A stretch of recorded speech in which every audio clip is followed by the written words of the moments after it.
is up, everybody? Welcome back to Clarrkin Off Time, your daily WNBA briefing with no filter and no fluff. I'm your host, MaddyG, and what a good day it is, Fever Nation, because last night was something special, something that has never happened in 30 years of WNBA basketball. Caitlin Clark and Aliyah Boston made history last night, and you knew there was a but coming. The Indiana Fever once again gave their fans a heart attack before getting that win. We are going to break down everything, the history, the beautiful shots, the near collapse, the technical foul drama, the free throw record, and yes, we're going to talk about Clark's growing technical foul problem because the WNBA already has something to say about it. Let's get into it. Indiana Fever 114, Chicago Sky 106, overtime, Commissioner's Cup, and this game, this beautiful, messy, heart-stopping game, had literally everything. Let me set the stage for you. The Fever came out on fire in the first quarter. They outscored Chicago 27-14 in the opening period.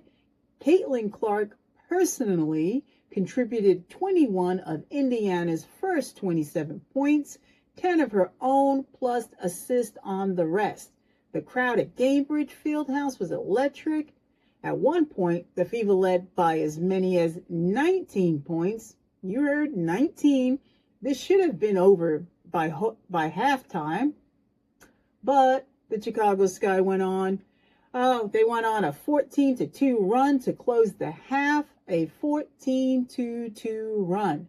The Fever went from a comfortable lead to barely hanging on at 46-40 going into halftime. And I want you to remember that moment because it was the first sign of what was coming. Third quarter, Chicago came out and scored 39 points. In one quarter, 39. Indiana only scored 27. The Sky took their first lead of the game at the start of the fourth quarter. Indiana was trailing 79-73. The Fever blew their 19-point lead again. But this is where the story turns beautiful because Clark and Boston were not done.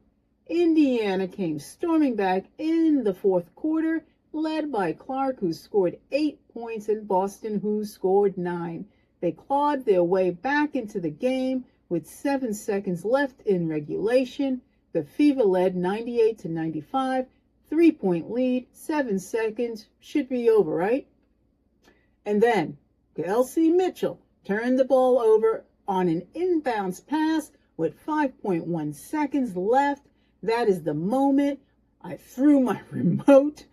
Skylar Diggins hits a long three, nothing but net. Tie game, 98-98. Overtime. And in overtime, your Indiana Fever were absolutely dominant.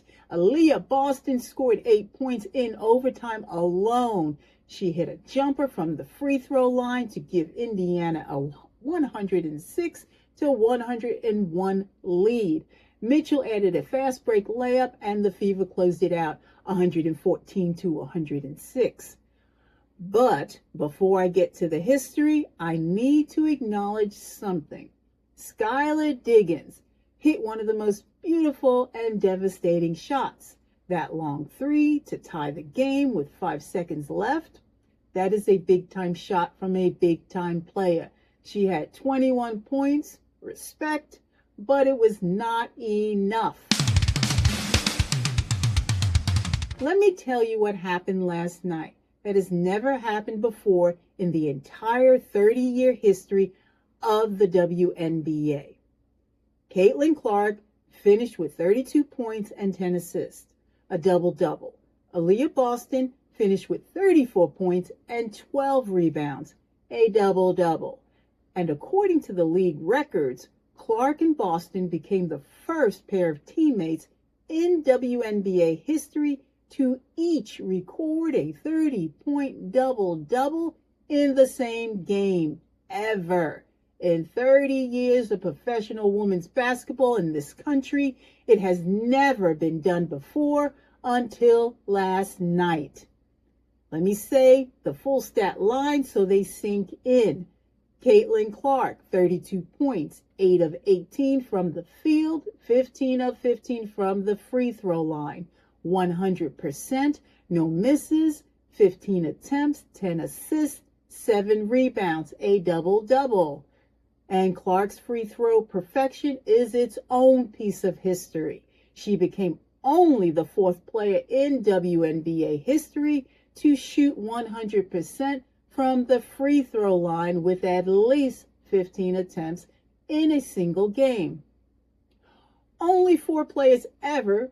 She joins Elena, I believe her name is Elena Della Dunn, who did it twice, Brittany Sykes, and Angel McCoughtry. That is the company Caitlin Clark is in. Aliyah Boston, 34 points, 13 of 26 from the field, a perfect 6 of 6 from the free throw line, 12 rebounds, 14 second chance points. She went 6 for 9 on the second chance opportunities, and she scored 8 of Indiana's overtime points almost by herself. Fever Nation, I need you to understand what you watched last night. You watched 2 of the greatest performances in Indiana Fever history happen on the same night, at the same time, against the same team. And together they made history that has never been made in this league before. Aliyah Boston deserves every single headline this morning. Give her her flowers, give her the covers, give her the recognition, because 34 points and 12 rebounds on a night when her team needed her most, that is a superstar performance. MaddyG wants to take a moment to just appreciate the basketball that was played last night because it was beautiful, even when it was stressful. Aliyah Boston hitting that jumper from the free throw line in overtime with the Fever needing a basket. 106 to 101. Pure skill, pure confidence, beautiful shot. Clark finding teammates all night long. 10 assists, including some incredible passes that led directly to buckets in the fourth quarter comeback. When Clark is distributing and attacking, she is a problem for any defense in this league. And yes, I'm going to give credit to Skylar Diggins. That tying three-pointer with 5 seconds left in regulation was a work of art.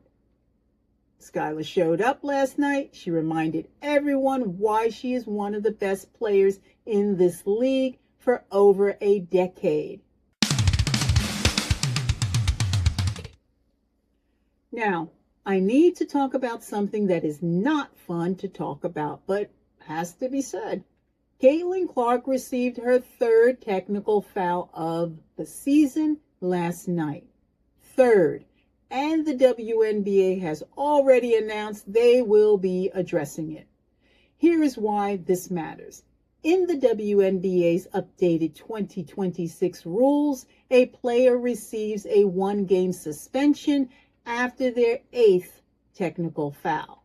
Clark is now at 3, 5 more, and she misses a game. The fines are already going up. Her next technical would cost her $1,000 instead of $500 on a team that is fighting for their Commissioner's Cup and playoff positioning. Losing Clark for even 1 game is not something Indiana can afford. I have said it before, and I will say it again. Clark's fire and passion is what makes her great. I understand that. She said it herself. But 3 technicals through 12 games means she is on pace for 7 by the end of the regular season. WNBA is watching, the officials are watching, and right now, every time Clark shows frustration, On the court, she is one technical foul closer to sitting in street clothes, watching her teammates play without her. Somebody on this coaching staff needs to have a very serious private conversation with number 22 about protecting herself, because the last thing Fever Nation needs is Clark watching a critical game from the bench because of a technical foul that could have been avoided. You hear me, Clark? Now, real quick, let's take a trip around the league. Thursday, June 11th, New York Liberty beat the Atlanta Dream 104-90. The Liberty, who we have been watching struggling, came into Atlanta and handled the Dream. Atlanta has been the top team in the Eastern Conference all season, and New York just dismantled them by 14 points. The Eastern Conference just got very interesting. The Dream drop a notch and the Liberty surge forward. This race is wide open. Dallas Wings beat the Phoenix Mercury 85-70. Dallas is staying hot, and Paige Beckers keeps showing why the GMs chose her. The Wings are 8-5, and they are not going away. And the Las Vegas Aces beat the Portland Fire 105-89. The Aces are playing their best basketball of the season right now. 105 points. They are dangerous. They are a dangerous team heading into the second half of the Commissioner's Cup. Let me break down what is coming up this weekend because it is absolutely stacked.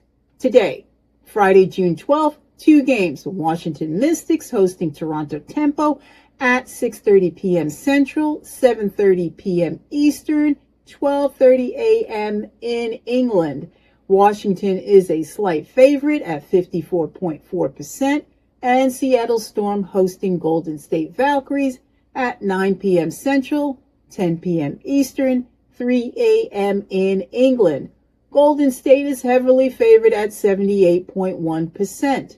And now, the big one, Saturday, June 13th, Indiana Fever at Connecticut Sun, 5 p.m. Central, 6 p.m. Eastern, 11 p.m. in England. Indiana is an enormous favorite at 85%. The Sun are 2-11, the worst record in the league. But here's the hot take inside the upcoming games section. And I want you to remember that I said this. Stephanie White used to be the coach for this Connecticut Sun. Most of us know this. The program knows her playbook. They know her tendencies. They know how she thinks. And teams that are desperate, teams with everything to prove and nothing to lose, are dangerous regardless of their record. The Fever need to come out focused and not underestimate this game. 85% does not mean guaranteed. Also, Saturday, Las Vegas Aces hosting Minnesota Lynx at 7 p.m. Central. This is the premier matchup of the weekend. The best team in the West against the defending champions. The Lynx are 40.5% to pull the upset. This one is going to be must-watch television. Fever Nation, what a night. What a historic night. Clarrkin Boston made history that has never been made in 30 years of this league. The Fever are 7-5 and moving in the right direction. But the lead collapsing has to stop. The technical fouls has to stop. And Saturday at Connecticut, White goes back to her old house. Let's see if the Fever can keep the momentum going. The question of the day is, are you more excited about the history or more frustrated about the lead they almost gave away? Drop it in the comments right now. History or frustrated? I am reading every single one. And if you learned something today, if you felt something today, hit that subscribe button and smash that like. Drop a comment with today's question. I am here every single day bringing you the real talk. See you tomorrow. Until then, this is Clarrkin Off Time. Stay spicy.